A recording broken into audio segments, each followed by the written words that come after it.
I'm going to go from procrastination to just work. And it doesn't really work like that. It's more of I'm going to put my hand in front of the dominoes, stop, pause, breathe. And that interruption is what we need to do. We need to interrupt, not intervene. This is the freestyle way. Tom Foxley, welcome to the podcast. Thank you, man. It's a real honor to be here. I know, it's very cool. You have been my mindset coach in the past. Do you remember what year that was and how that came about? I was living in London at the time, so it must have been 5-6 years ago, maybe even more. Time seems to just go very slowly than all at once at the moment. It's like, wow, where did that go? Where'd that decade go? And I think I had you on my podcast, and then we kind of chatted about moving forwards and moving to have a kind of relationship. Mm-hmm. Yeah, that was a very special time. I remember being in Mexico City doing a seminar, and I was exhausted. And I remember that night I was like, oh man, I have to do the assignments for Tom. Yeah. And one of those things was to journal. And I just remember being exhausted and thinking, this is the last thing I feel like doing at this moment. And I did it anyways because I was committed to you. I was committed to the process. And I just remember that night there was something that flipped over for me, which was this idea that practice, regardless of how small or seemingly insignificant, or even how little it may seem to be something that you are excited about doing, can really make a positive impact. And I just wanted to thank you for giving me the opportunity to find those moments when you were coaching me, and I carry them with me, every day with my own practice now. So thank you. Makes me incredibly happy to hear, dude. Like, the idea for me is that we work together for 3 months, and those are things that you carry on and that you take with you. My kind of the approach to business isn't necessarily the most sound one that I think. It does work in as much as, like, my job is that after 3 months or 6 months, you don't need me anymore and you go on your own way, which I love. I love that kind of setting you free to, like, go and do your own thing. I'm not particularly sure that people should be reliant on me. But yeah, like, I think the reason you got such amazing results is the intention that you put into it and the kind of focus and specificity that you kind of work to it. Also, you just put in the reps. Like, whether we're trying to create change and it's neurological, kind of psychological, mindset, or physiological, you've got to put the reps in. It's a skill that you're trying to develop, and all too often it seems like we kind of approach mindset like we want this moment of satori, like this kind of like awakening, enlightenment moment of like, oh, I figured it out. And those, from my experience, are so rare and so unpredictable, and they come from the weirdest places, like conversations you wouldn't expect, and like they're just kind of unpredictable, and relying on them is not the best strategy. But when we put the reps in and we've got a goal with it, like the change happens, and it's a bit more predictable. It's not always linear, just like any other kind of progress that we make, but it's more predictable, it's more reliable. Mm-hmm. Yeah, I agree with that. So I guess my first question, why mindset?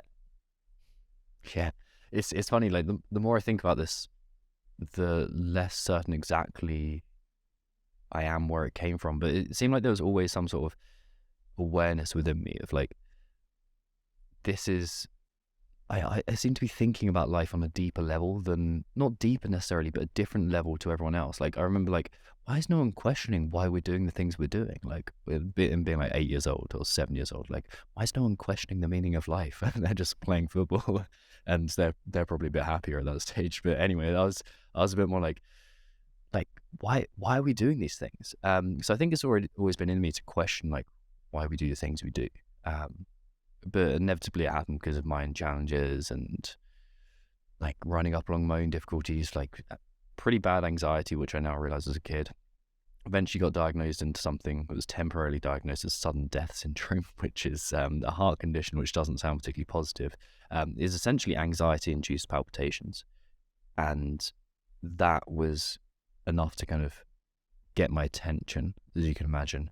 And that took me through this long journey of self-discovery where I kind of like, I figured out a few things. It really helped me. And then started having a conversation with athletes and realized that actually this is as important as the sets and the reps.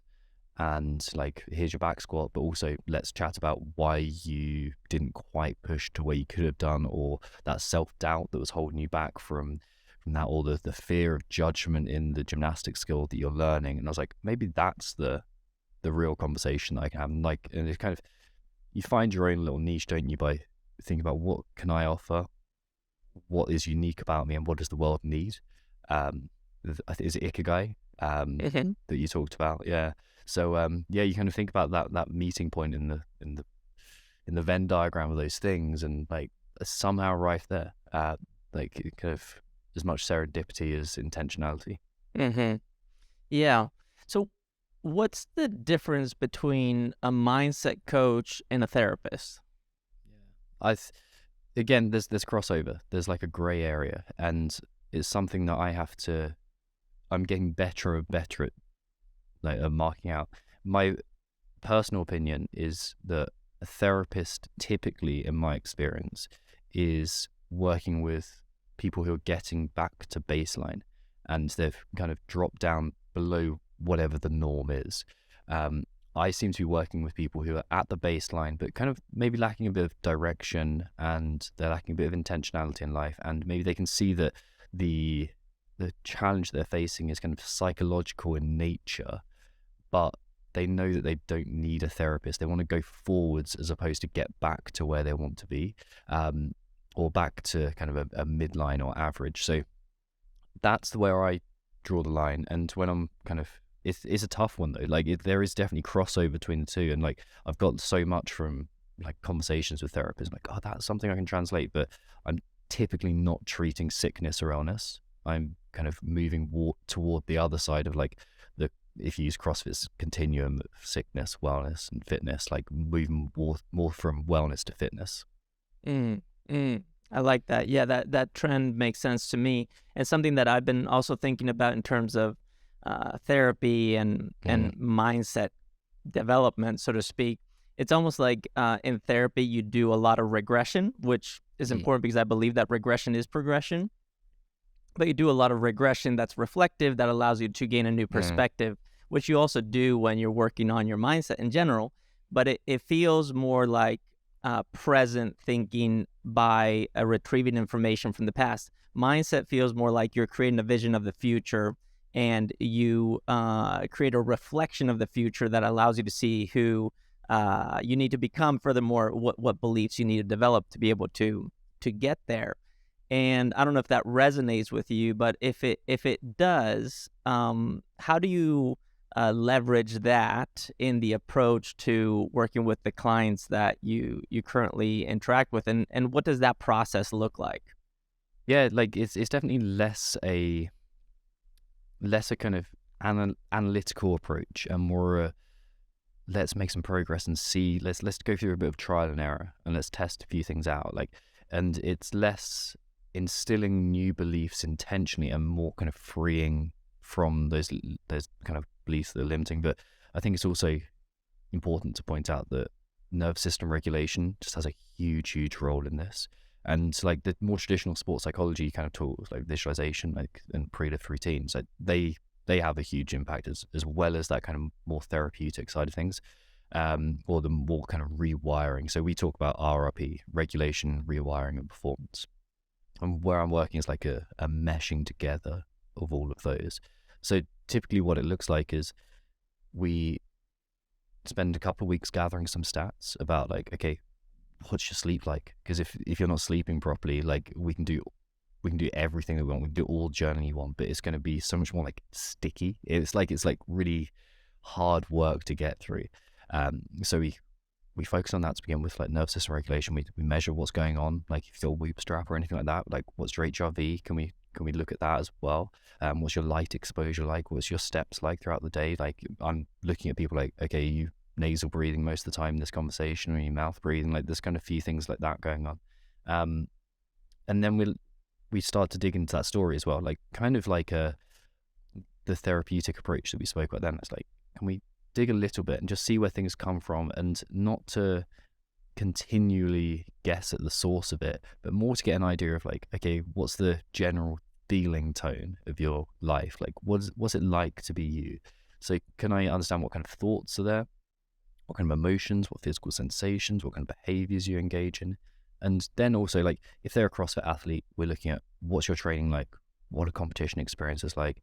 If you are like Brazilian Jiu-Jitsu, we seem to get a lot of athletes who are BJJ rollers in there, and they like, it's like, what's like training like, what's that experience like, any competition like? So that, and similarly, like if you're in there to like peak performance at work, it's like, okay, what was that meeting like?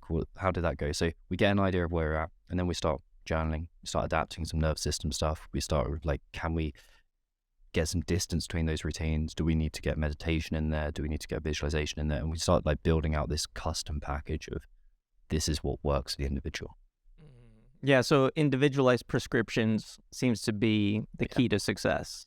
Yeah, it's a one size fits one solution. Like, there's principles that apply, but it's more individual. Yeah, and you were mentioning before we started recording that something that you've been doing in your business is you've been moving away from group coaching to one-on-one. And is this the main reason that this is happening? Yeah, I think there's a couple of things that were problematic that we needed to change. One of them was like, people were struggling to hit the depth they needed in, like, obviously not squat depth in terms of like right. psychological depth that they needed to hit, and I think it needed a more personalized experience. Putting something that's potentially been scary for you for a long time into a group forum makes it about 400 times scarier than it is already. So being able to share that more personally helps.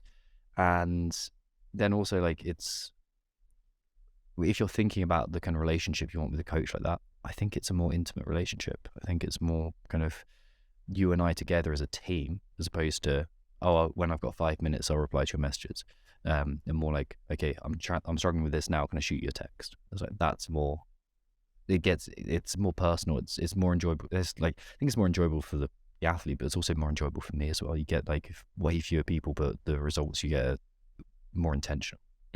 Yeah, the impact seems to be a little greater. You may be casting a larger net with a group, but when you get to drill down on very specific things, the impact on that one individual can create a trickle down effect, which may affect their community, their circles, and so on, which is really cool to hear. And it's actually very encouraging because, you know, I also kind of straddle both worlds, the group and the one-on-one.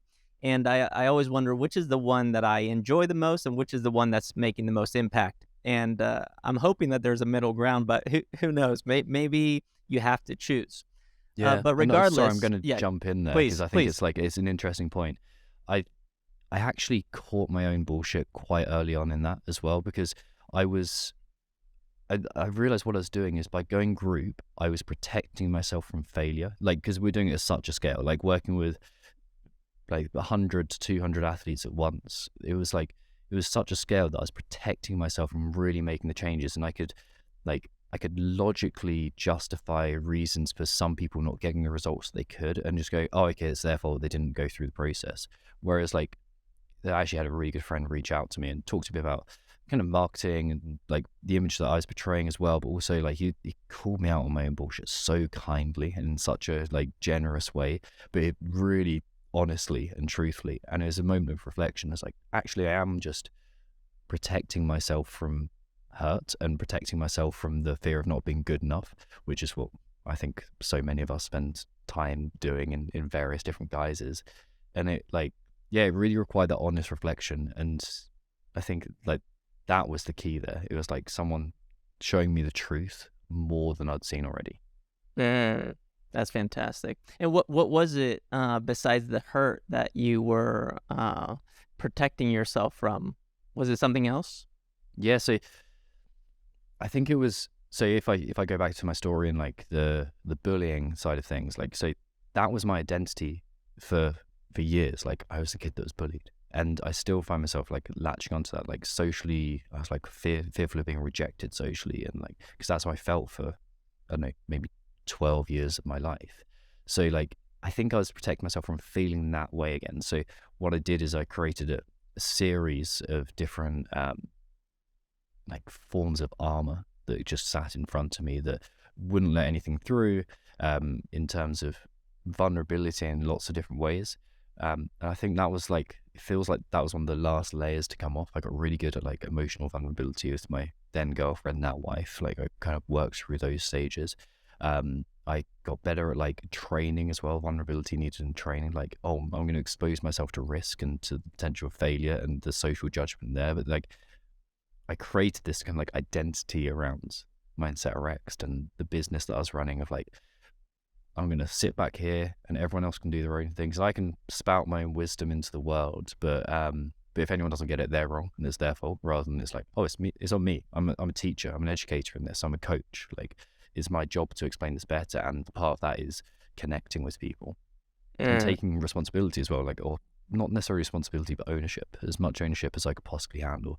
And a lot of that was something that I was avoiding because of that, like, fear of social rejection. Yeah, that's heavy. And as a coach right now, do you know in what environment you feel like you are your best, whether you're being challenged or you can enter a state of being in flow? Do you know where that is and what that looks like specifically for you? It's listening and picking up patterns. That's my zone. Like, that's when I'm at my best. It's like, okay, I'm going to get to know someone for 3 weeks and I'm going to see the pattern that you've been missing for your life. Like, that's my jam. And when you're doing pattern recognition, are you leveraging this idea that, okay, one of the things that we're trying to do is we're trying to help you regulate your nervous system. We're also trying to work on the narrative, the story that you're telling yourself. You want to reframe that because that's heavily influencing the way that you're performing. And then also giving them strategies and tactics for performing better. Are those kind of the three lenses that you look at things? Is it a combination of those? Is it supported by, I think you've talked about this before, but when you've talked about beliefs, I think you've said that beliefs are influenced by education, evolution, environment, and experience. I believe those are the four E's. And correct me if I'm wrong there, but how are you, what lenses are you using to find those patterns? And how are you organizing things in your head as you identify them? Yeah, in a more and more organized way, but like, I'm trying to condense it. I'm trying to get more systemized because, like, I learn a new lens and I want to look through the world through that lens. Like, that's kind of my thing. Like, I'm kind of contrarian in the way that I experience life. So I'm kind of like, okay, what's an alternative view to this? What's an alternative view to this? Like, how can I dismiss this? But I'm essentially looking for, what are you unconsciously carrying out? That's the main one. Like, what loops are you going through? And I start on a behavioral level just to get the behaviors down. But then inevitably with someone, I'm thinking like, so I draw out these little cycles that people go through as I'm talking to them, especially in the first few weeks. And it might be like, okay, I fail a rep, and that failure of a rep means that I feel embarrassed and shamed, which means that I pull out of the intensity, which means that I don't get the stimulus, which means that when it comes around to the next training session, I don't push as hard, and it's a cycle that fulfills. And then I'm thinking, okay, drawing out from that, thinking, what are the emotional drivers between each that or before each of those? So like I'm thinking essentially behaviorally, and then emotionally, and then I'm thinking what are the beliefs at the heart of that. So I'm thinking about that on one level. The nervous system regulation stuff is almost like that's off to the side, and I'm looking at that differently. And maybe I'll pick up a few things, like I said, watching people's breath patterns, or watching, like, if I can see the size of their pupils, like seeing how like alert they are essentially. And I'm thinking like, okay, physiologically that's something. Are you highly sympathetic? Are you like, do you have the ability to turn that up and down, that dial up and down? And then the performance aspect, obviously, because I'm not there with them training 99.99% of the time, I can kind of put that off to one side at the time. But when I'm actually working with someone, I'm basically thinking behaviorally, then emotionally, and then belief-based. Yeah. So it's almost like when you're looking at regulating the nervous system or the tactical, strategic approach to performance. That is more like being a car mechanic. You're doing something that is more like hands-on. It doesn't require as much nuance at the surface level. Yeah, it's But a bit more like drag and drop. It's like you can go, okay, let's try this. Whereas it's a bit more intimate, trying to pick apart what someone's beliefs are. Yeah, I've always been impressed with people who are capable of seeing what is behind the scenes just through conversation. And I do believe one of those tools that you can use to access that are great questions. And that's something that you asked me when you were coaching me. You had a lot of questions for me that I couldn't answer. I'm wondering, do you have a script for certain questions that you always ask? And if so, what are some of those that maybe we can ask ourselves if we wanted to self-coach or self-explore?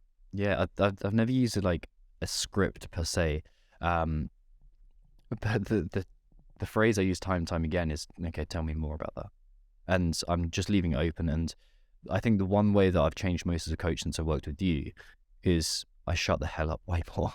It's it's just a bit more silence, a bit more discomfort on their behalf, and me not trying to fill it, because people tell you the most interesting things when you give them the space. So I think having a bit more space to do that, but just, okay, tell me more about that. And people go in the direction that they need to go in, but they don't realize they need to go in, because the way the brain works is it's looking for salience, whatever's most important. And that's essentially emotional salience. So whatever's the most emotionally intense for you, that's what you'll get drawn towards. So I'm thinking, okay, where's that gone? And if we can just follow those emotions, just follow it, keep it going. And it's quite difficult to do by yourself because you kind of turn away from it. But if you can practice that skill of keep going in that direction, keep pursuing what's at the heart of it, you can find that. Yeah, that's very interesting, because when it comes to emotions, describing emotions are very difficult. It's a very difficult practice. Do you assist people in describing what they're experiencing by giving language to the emotions, or is that something that you don't worry about and you just think about the story itself and you allow that to be the conduit, so to speak, for change? I hold off on the emotions for as long as possible, and then you see someone scrabbling, and it's like, I'm just going to put 5 different options in front of you and tell me which one of those is the most appropriate for you. That makes sense to me. And so let's talk about practice. So once you've identified these patterns and it's time to put things into play, what are I remember we would do our AMWAPs, which was as many wins as possible. And I actually loved doing that because it allowed me to see that I was being successful on a daily basis. And those small successes over time were accumulating. Yeah, that's one of the practices. What are some other tools or practices that you encourage people to drill into? Yeah, the biggest one that gets the biggest shift for 80% of the people is something we call bound nature and free nature. The idea behind that is when you're in your peak state, you're in what we call free nature, so free, open. And this is something that my mentors, Brian Grasso and Carrie Campbell, taught me. And it was quite kind of generic, or no, more general population focused, and I kind of brought it into a bit more of an athlete focus. But the free nature is in terms of like, okay, when difficult things happen, I'm not thinking all this kind of self-doubt. I'm thinking, okay, I can do this. And it's like, it's more of a kind of like, it's not naive positivity, but it's more, okay, shit happens, I can move forwards, I've got this. Like, it's a quiet confidence. It's not arrogance, but it's like quiet confidence. Emotionally, is this kind of self-assuredness. It's like a trust, a kind of faith in what will happen and unfold. Behaviors, you're essentially doing the things that allow you to move forwards. You're acting in your own interest. And then physically, you kind of just feel free and open and energetically balanced. Then you have bound nature, which is the exact opposite of that. Thoughts like, I can't do this, I'll never be good enough, why is everyone looking at me, I feel self-conscious, like this sucks, this will be too difficult, I'm going to get injured, all those kind of thoughts. Emotions, sadness, fear, over aggression, and like in any kind of scenarios, like you name it, and not necessarily negative ones that don't serve you. So it could be optimisms in there. When you're highly optimistic and you're essentially naive, like maybe that's the emotional state. Physical sensations, either like lethargy, heaviness, or maybe it's like I've had 400 coffees and I'm anxious and I'm tingly and like I'm heady, and that kind of more anxious side of things. And what didn't your behaviors, the last one. So that is those behaviors are going to be anything that's non-serving. And maybe it's working way too hard. Maybe it's snapping at your partner. Maybe it's not training and or being inconsistent with your nutrition. Like, what we can do is, once we've identified patterns, we can group that. Okay, is that bound nature or free nature? And when we've got bound natures, like, or when we've identified specific things that apply to us in our bound nature, we can essentially clump them together in roles that we perform, a way of acting out. And this is either a coping mechanism or something we've mimicked from someone that is usually a caregiver, but someone we respect or use for care in some capacity. So the one that I was speaking about earlier was a guy called Ian the Invincible. Okay? And Ian the Invincible would be there to protect me from any vulnerability. And it sounded like it was actually kind of this inferiority and superiority complex mix of just like, I'm better than everyone else, but secretly I'm terrified of being anything less than anyone else. The thoughts were all very angry and very judgmental as well. The emotional side of it was anxiety. Like, I used to get these shots of like, almost like, it felt like adrenaline shooting through my hands to my fingertips, like this fear. Heart palpitations was one of them. There's this entire link, and like, what giving it a name and a role does is it allows you to distance yourself from it, and it allows you to trivialize it. And that's kind of one of the differences between what I do in therapy as well. I'm not asking you to lie back on it. Not that there's anything wrong with this and it needs to be done sometimes, but I'm not asking you to lie down on the couch and like drag yourself through this emotional turmoil. Like, I'm asking you to become a bit more kind of jovial with it, a bit more bit less sincere about it. We can be serious and work seriously, but without this sincerity that we have the whole time. So it creates that distance and that triviality as well, and that allows us to go, okay, Ian's here. Like, this isn't me, this is just something I've learned to perform. This is behavior that was useful for ages and it's not now. So giving yourself that distance between you and it is really helpful. And what that does is it just triggers awareness. And so you're not going through this pattern 5 times and it's building an amplitude. You're going through halfway and you're going, that's the emotion that I was watching out for. I was watching out for the fear of failure. Okay, so I'm going to pick that up now. And that's something I can become highly aware of. And that gives you the ability to, instead of trying to, the analogy I always use is like a falling stack of dominoes. It's like we're constantly in this falling stack of dominoes that's going round and round and round and round. What we usually try and do is quickly reroute them and change the direction and try and use that energy that's into a completely different action and behavior. So it's like, I'm going to go from procrastination to just work. And it doesn't really work like that. It's more of I'm going to put my hand in front of the dominoes, stop, pause, breathe. And that interruption is what we need to do. We need to interrupt, not intervene. So yeah, that's a big tool that really, really helps generate awareness, because I essentially talk about a 4-step process with belief change, testing, and then aiming up, creating a vision, and everything that goes along with that. Presence is the third one, followed by proof. Yeah, there's a lot to unpack there. Oh, I really like this idea of interrupting versus intervening. It's kind of like people don't need fixing. They simply need awareness, and that interruption causes that awareness. And something that I've noticed just in my own practice, in my life, is that when I can name something, like you said, there's a sense of peace that comes from that. And the sense of peace is simply more spaciousness, awareness. And once you have that awareness kind of lives with you for a while. But over time, if you don't continue to name it, or you don't continue to acknowledge what is happening, that awareness narrows, and then you start to become anxious, or you revert to old patterns or conditioning. And I'm wondering, is there a minimum effective dose when it comes to, say people have been working with you for 3 to 6 months and now they're off to their own thing? Is there a minimum effective dose that you found that once a day, you do this, you take this pill, you take the NWA pill, you you do the thing, or is it a lifestyle? And it's a trick question, of course, because we know there's no pill or one thing. But I'm curious as to how you think about practice in terms of quantity versus quality impact.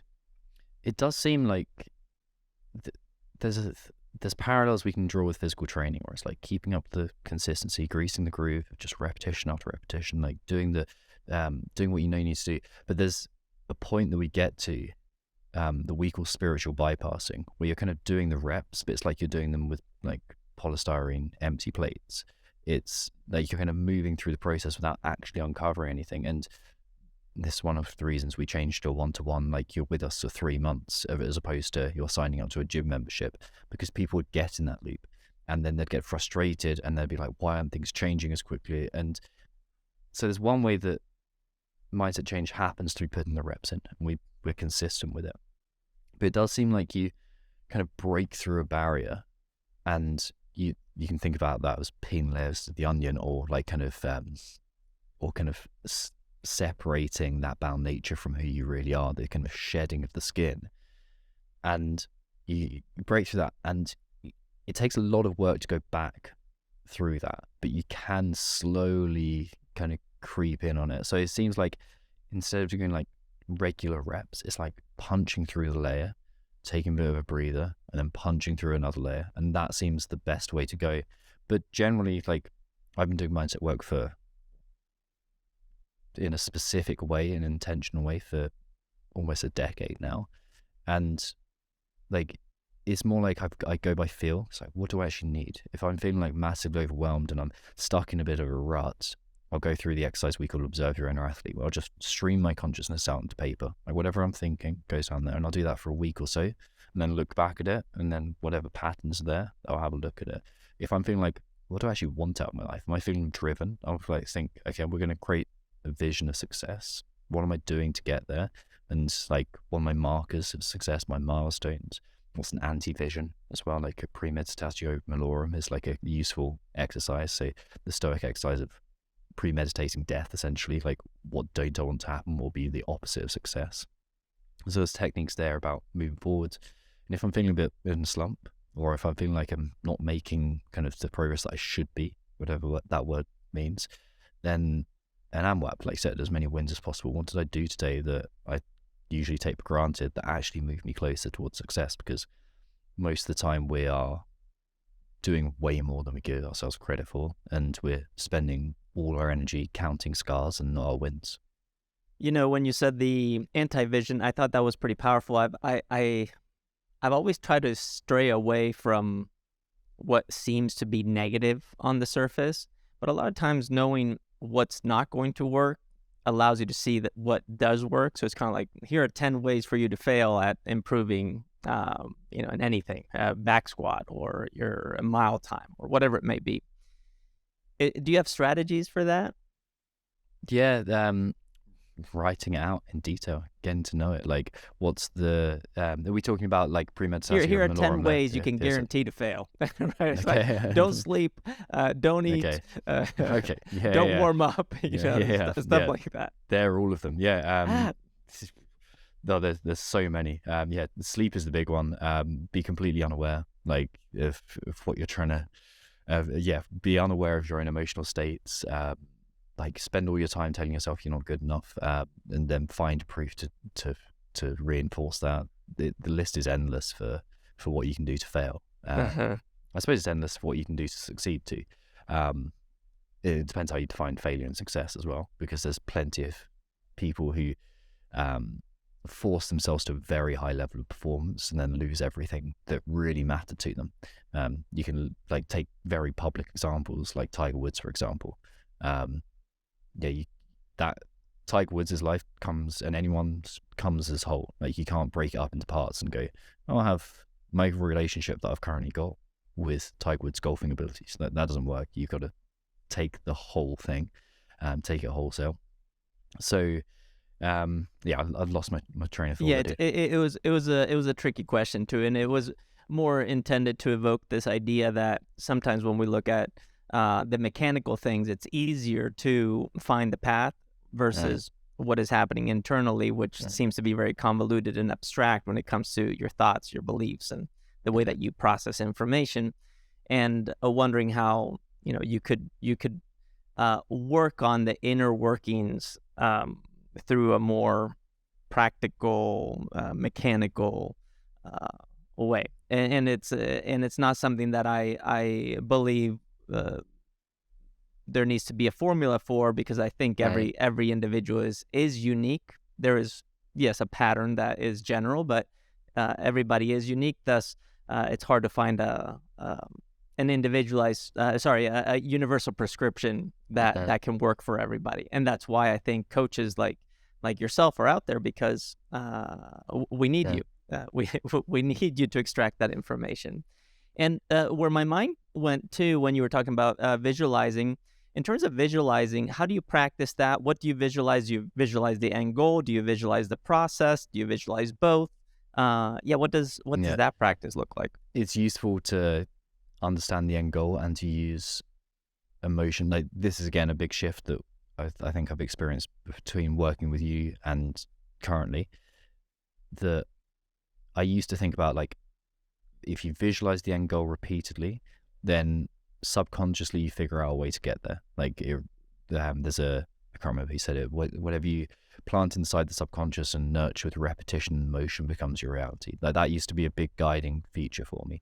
But once you know the vision, you know the vision. And actually what we found through execution, but also reading a few studies as well, and trying this with thousands of athletes now, what we found is that once you visualize success over and over and over again, the effect of that is to go, oh, I've already done it. Like, I'm experiencing the dopamine. I'm experiencing the success of that, like, time again. So part of you goes, well, I don't need to do that anymore.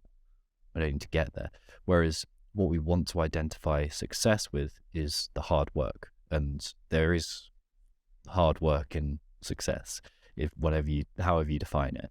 And there is difficulty. So if we can associate that dopamine release with the hard work and the process, that's what moves us forward. So if we're thinking about, a great example is like, okay, we're going to visualize deadlifts, and you don't visualize standing on top of the podium at the end of a powerlifting competition and think, oh, wasn't that brilliant? Wasn't that easy? Look where I am. You visualize the process of pulling that barbell and the way that feels, and the awful feeling of just dragging you back down, fighting for control. And you visualize yourself overcoming that and moving through it. And it's not that you're trying to dismiss it. Like, you're not trying to dismiss the difficulty. You're trying to show yourself, like, this is what it's going to feel like, so that when you pick up that barbell and it feels like it's nailed down to the floor, you know that you carry on fighting at that point. You carry on pushing through. And I think that applies to whether you're trying to improve your relationship. You can visualize a difficult conversation and how you might feel and what that emotion, like, again, putting the reps in of overcoming that. You can also use the opposite of, like, you can visualize the carrot or you can visualize the stick. And what's that going to feel like? Like, how much is it going to suck to look back at your life when you're 85 and think, I blew my opportunities. I had all those opportunities in front of me and I wasted it. That's a powerful motivator too.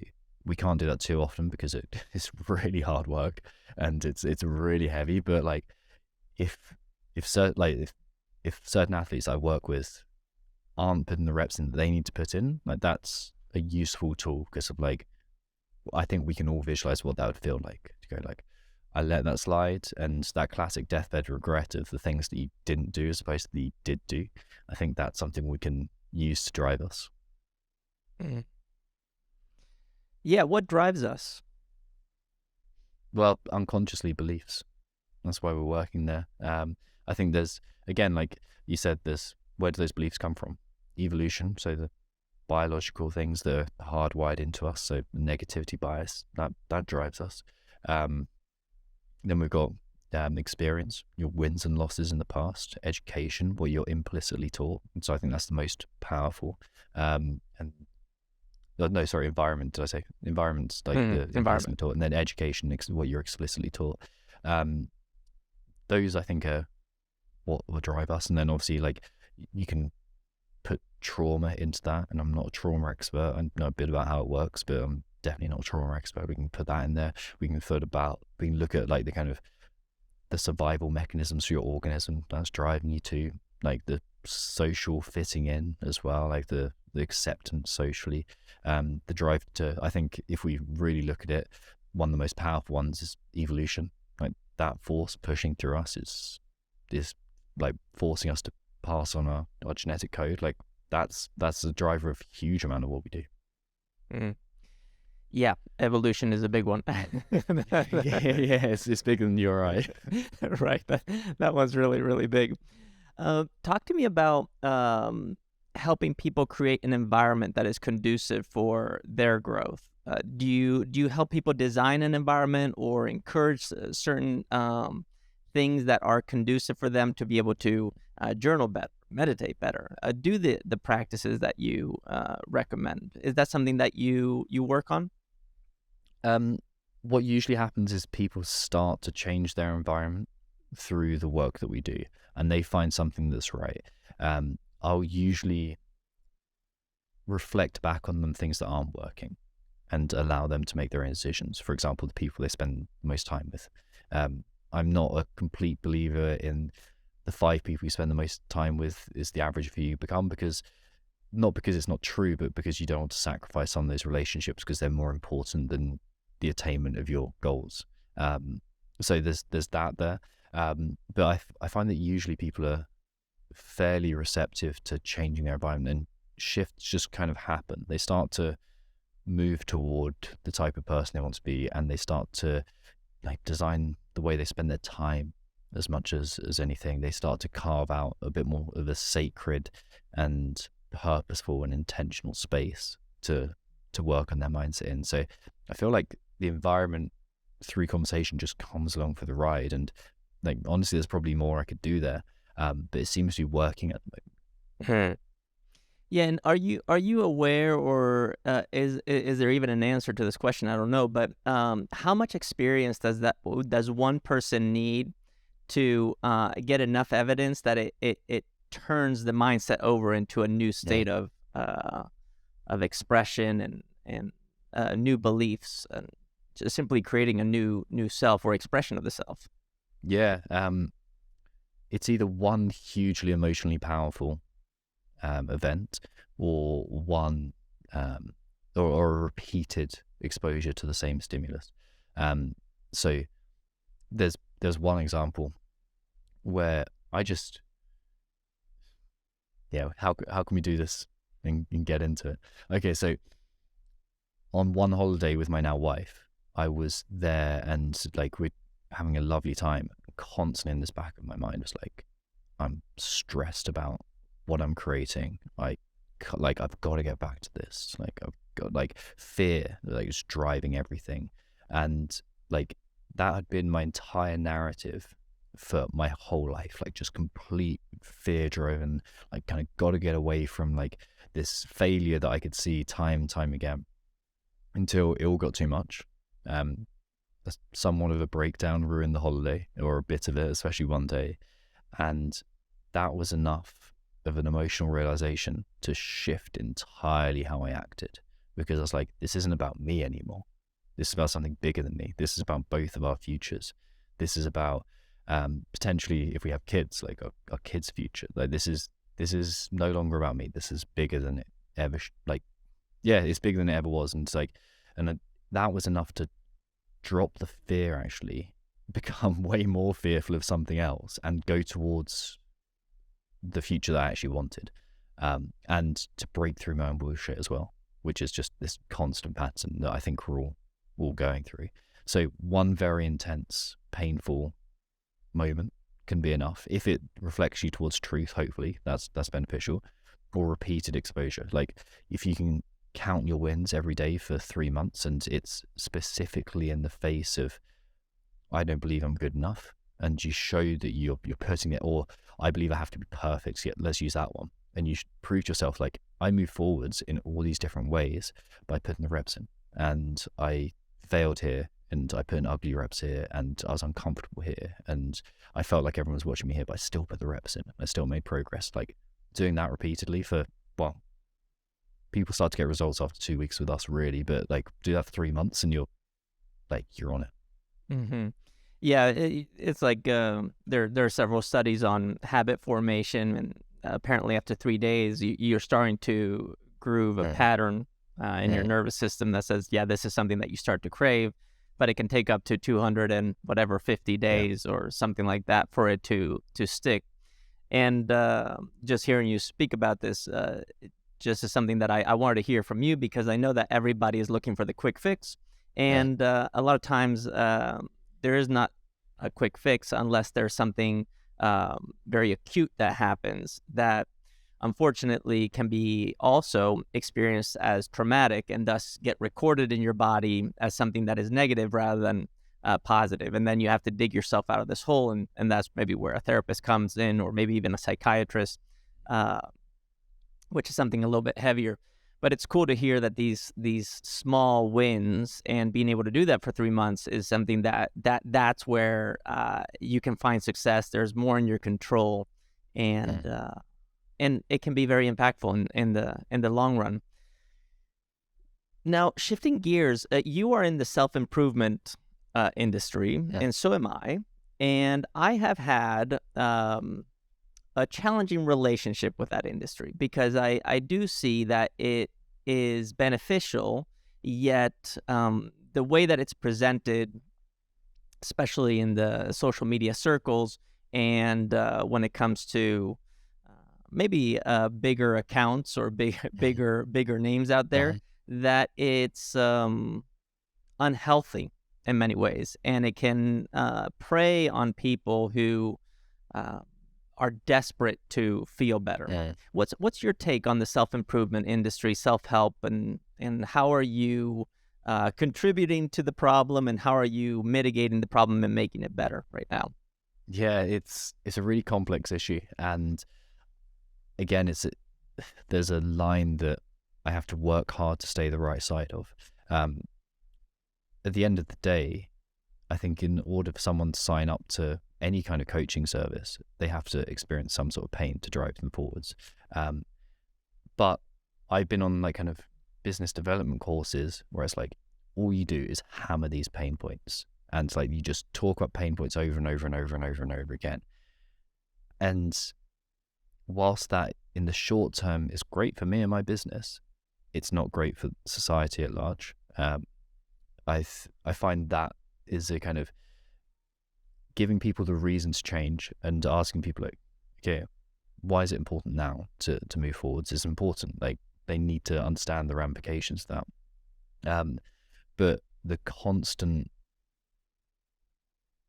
emphasis on not being enough, and when you're going to be fixed and there's something wrong with you, I think that is something that needs to change. I don't know, man. What do you see? Yeah, no, I agree with what you just said about the pain points. I feel like preying on people's fears is unfortunately detrimental to the greater good, so to speak. But I also do understand that sells. And when you decide to be in the business of self-development and you position yourself as a coach, you need to make money somehow. You need to have clients. And I'm constantly straddling those two worlds of thinking about growing my business, and at the same time giving people or showing people what I think is healthy. And what do I know? I mean, I'm work in progress, so I just don't know what that is. But I'm constantly looking to see what is it that other people are thinking about, and how are they presenting themselves, and what is it that we should be doing at this point in time, especially with the rapid evolution of technology. I mean, we're seeing just like ChatGPT, AI, it's been a thing, but now it's a thing where anybody who's messed around with it knows that all of a sudden you can have this AI coach. And I'm wondering, if we're the ones programming these machines, how should we be thinking about self-improvement to make sure that the language and the intelligence that's being developed, and this is a lot of out of our control, but it's something that I just ponder on, to make sure that at a social level, at a collective level, it's doing more good than harm. And I don't know I don't know what the answer is, but I'm constantly exploring that. Any thoughts come up as I just reflected that to you? Well, I suppose what you're trying to do at the end of the day is establish a belief at the heart of this that is most true, and that is, yeah, if we can do that, that moves us forwards. And what does like true mean? Observable, like maybe that includes subjective truth too. So if we can move towards that, I generally think we're moving forwards. If we can describe the situation truthfully, it's infinitely complex, like infinitely complex. I'd love to have a firm opinion on it, because it would make my life a lot easier, and it'd make my kind of whatever's going through my mind less tumultuous. But I don't know enough about it, man. I don't know. Like, there's, who knows? It's ultimately complex. Mm-hmm. It is ultimately complex, and something that I've always said when it comes to business development, and really, what do I know about business development? I've found some success in certain areas, but there's so much about my current business that makes me feel like I'm in a position to not really speak about it as an authority. But I've always said that people pay for curation and access. Those are the two things. Information is free, but when the information is curated in the form of a book, a course, or whatever, people tend to pay because it allows them to access that information in a way that allows them to process that information quicker and thus potentially make an impact. So that's the curation side. And then access is getting close to the source. So let's say you have put out a book and people read that book. People would pay to get access to you, to be able to ask you questions, interact with you, and interface with you in a way that allows them to get a different perspective on that which maybe you had curated originally. Do you reckon customization comes in there as well? Like individualization within that? Yeah, and I think that's the access part. Yeah. But then there are experiences. So for example, let's say you were invited to speak at a conference and you did a Q&A. In that moment, people would get a chance to maybe ask you a question, and you could customize your answer to that person. But then I think there's the deliberate practice over time, which is now the coaching, and that is your role that is deployed. And I think that's what you do as your profession. And that's a different type of access. So I think access has levels. You can have group, you can have individuals, you can have short period, long period, and so on. But I think that's what people pay for. And thus, and I'm not sure how this ties into where I started, but I think right now being able to share information at scale in a way that is curated enough that people feel like just by listening to it, which is they're paying with their time, can get an exchange that is valuable, and on the other side, produce a positive impact in the self-help industry. Yeah, like I think that's the one. Like if you can give someone a genuinely valuable experience, like how do you define value? Something that not necessarily moves them towards their goals, but something that, there's so many judgments that come onto that. Like, is a better person? Is like how do you define value at the end of the day? I think that's an important thing to do, because there's obviously value to the economy, and there's value to the individual, and there's value to your ego. So there's that's complex too. Yeah, those two pieces are it. Like if you can develop the conversation in some way, that novelty I think is maybe part of it too. Because the thing that you can offer more so than anyone else is your perspective, and maybe you like the figure I like to use is if you're looking at a statue from only one perspective, you can't tell whether that's 2D or 3D. So you got to walk around it and get access from different perspectives, and maybe that's what you offer. You offer your truthful, honest perspective, and that's what advances the conversation in a way that hopefully helps people because they get access to more data points. in a way that advances the conversation because it's added data into a more nuanced conversation. Right. Right. Yeah, and one of the things that I'm also thinking about is that the self-help, self-improvement industry is a growing industry when you look at the numbers, the figures. I don't know if it's billions or trillions, but I think it's billions. Yearly, billion-dollar industry, multi-billion-dollar industry.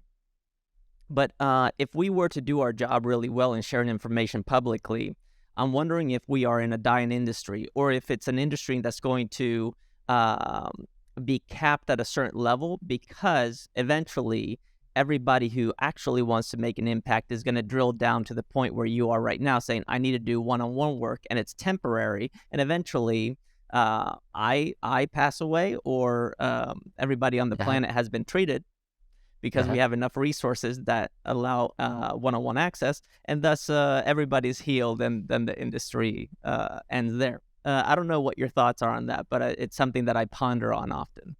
Well, hopefully we en masse we can work ourselves out of a job, and that would just free things up amazingly, wouldn't it? To be able to know that your limitations aren't going to get in your way, or your mental limitations, and you can just go out and learn whatever skills that you want to learn. It's like, okay, I want to run the best business possible, and I know that like my sales skills are what I need to develop on, or my coding skills are what I need to develop, and that's what I'm going to work on, or I'm going to relationships, and like I know that I'm not getting in the way. Something tells me though that we quickly forget what's been and gone.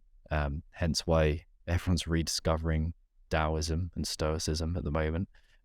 It's useful strategies that were thought about originally millennia ago, and then probably millennia before that as well. We have short memories, I think, and we need to relearn this information. And also, like, to the best of our knowledge, we only get one shot at this, right? So we're very naive for most of it. So I can't imagine it will go away anytime soon, just because the individual journey is so personal. Yeah, this is what I call the ancient technology of the future.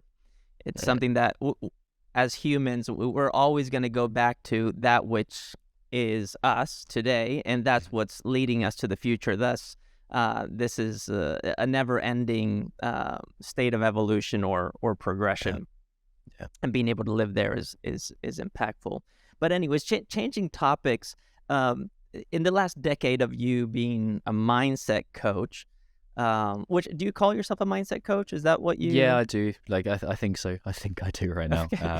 Yeah, like I don't know how to put a label on me fully, but like there's something like that. Right, it's a mindset coach, and I think that's totally fair, and it's totally valid. And I think you're a great mindset coach. In fact, Thank you, man. you heavily impacted me in our time together. So yes, I think you should take full ownership of that. But I'm curious, in the last decade of you being a mindset coach, what have been some of the most memorable and impactful moments for you that have shaped who you are as a coach today? I would say most of them aren't to do with mindset coaching. They're to do with living my life. One of them was I was ski touring around British Columbia I think it was early last year, and until that point I'd been not necessarily gung-ho with things that were very dangerous, but I'd done quite a lot of them. I joined the Royal Marines, which is your job is to go out and kill people and hopefully not be killed, when you boil it down. I did a fair amount of climbing. I spent a lot of time in the mountains, but until that point I'd been pretty gung-ho with things. Like, I'd tell myself that I'd take a lot of care in the backcountry, but I was pushing the envelope. I'd always got away with it until that point. And a friend and I, very, very good friend and I, met up. Like, he'd been ski touring all winter. I flew out from London over to BC, got into Vancouver, spent a couple of days with him, and then we had this big trip lined out, and it was going to be covering a lot of kilometers each day, and it was going to be super cold, and it was going to be challenging, but it's also going to be the trip of a lifetime. So I had this in mind, and we set out on the first day.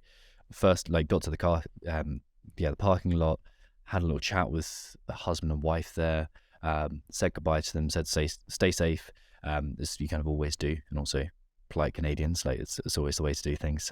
So we wandered off, got into this tree block, and the avalanche conditions for us were a bit like tetchy, but we're like, okay, we'll carry on. Gone to this wood block, and it's completely clouded in, like complete ping pong ball conditions. So it's like being on the inside of a ping. We can't see anything. Like depth perception completely goes. Really struggling to kind of like navigate, and just had this huge crack and a whoop, which for anyone who's been in the mountains, like instantly recognizable as a huge avalanche. And to give you some scale, this was like size 1 is they use as I think it's a table tennis table. Size 2 is 10 times larger than that, so the tennis court 10 times larger than that is size 3, and this was a size 4, which is basically big enough to wipe out a small village is the size of it. This went off, and the long story short is utter confusion from everyone. Luckily, we went through the right processes, but we're on the opposite side of the mountain to everyone else. That was the face we should have been avoiding, luckily, that they were on. And the girl who we met in the parking lot, she was killed in this avalanche.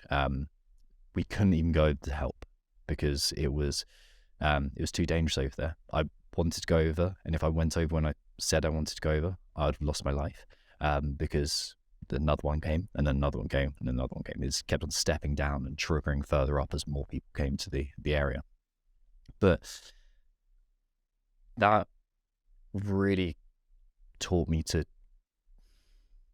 take this shit seriously, not just in the mountains, but like you get one shot at this, you get one real shot at life, and it takes a lot of good decisions to stay in the right place and to do the right things, but it takes one bad decision to really screw up. So it's made me much more thorough, and it was like,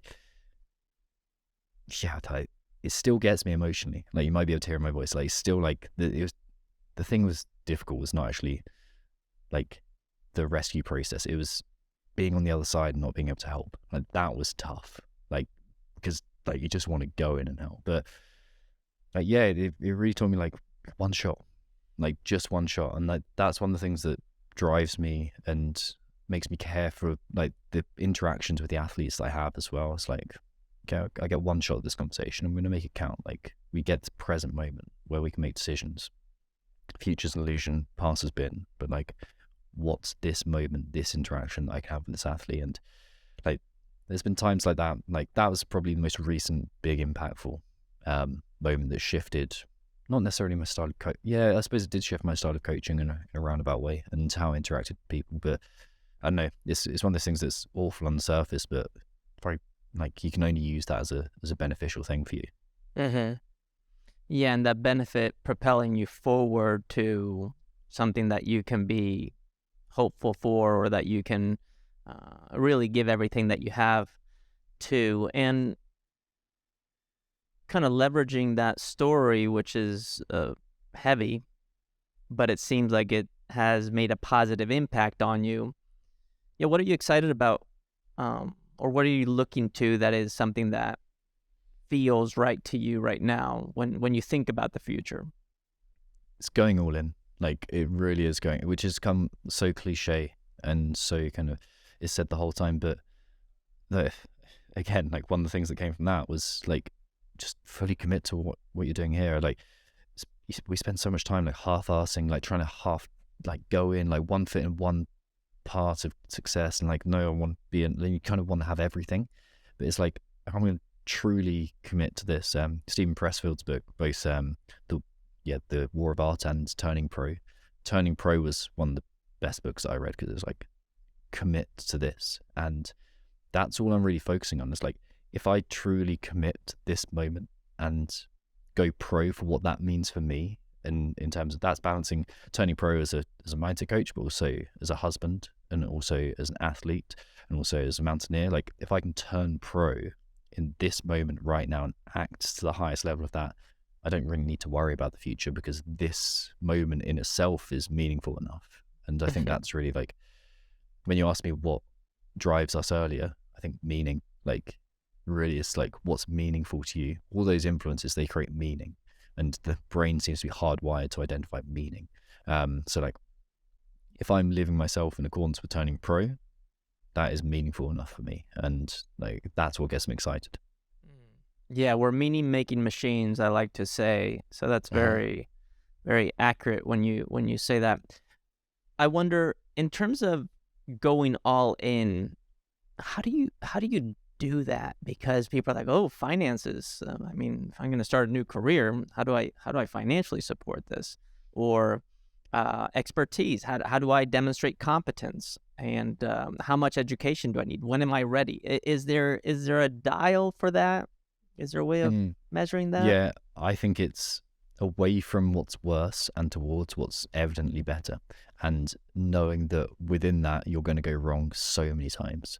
You're going to fail, and it's going to be uncomfortable, but ultimately you're not going to take that direct path towards true north. You're going to stagger around blindly, and occasionally you'll go back, and like, but if you can keep, I think there's something inherent in like things that are meaningful to you as an individual, like authentically meaningful to you as an individual.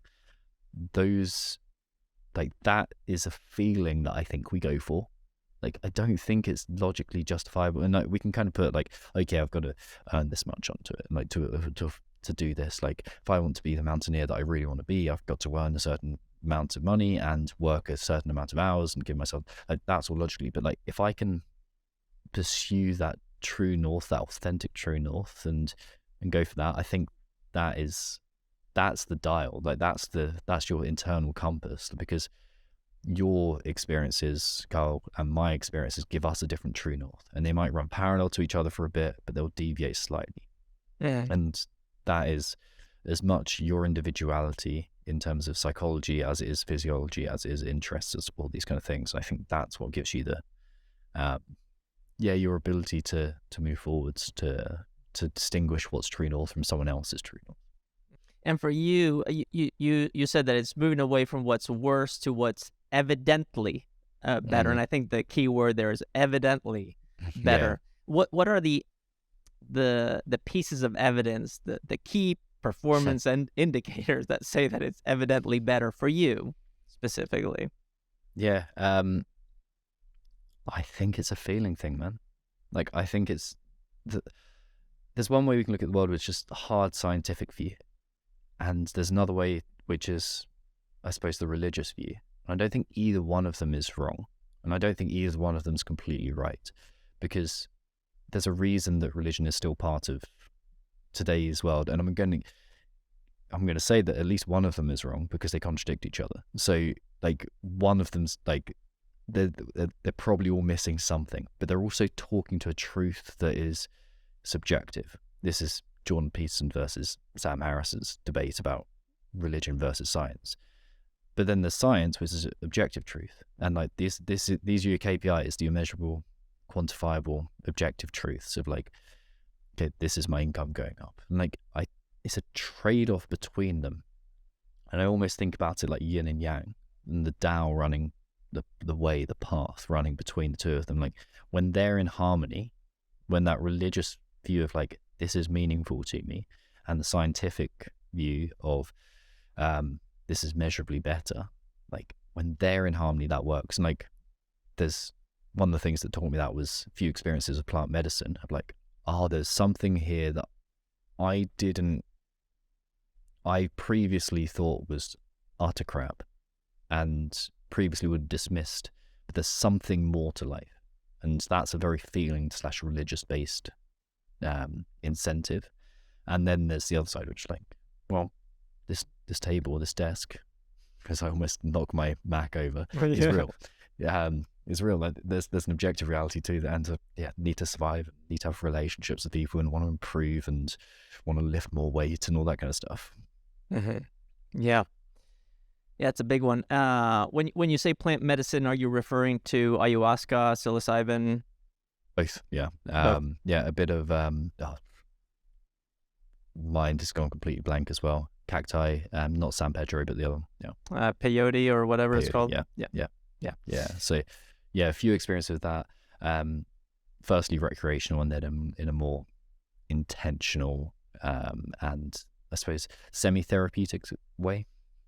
Yeah, my sense is that I haven't experienced anything plant medicine based, but my sense is that it's going to be a key tool that we're going to be seeing in a lot of different practices and for a lot of different populations around for the next 10 years at least. I feel like it's going to explode, which makes me think, just from like a business perspective, people should be investing in this.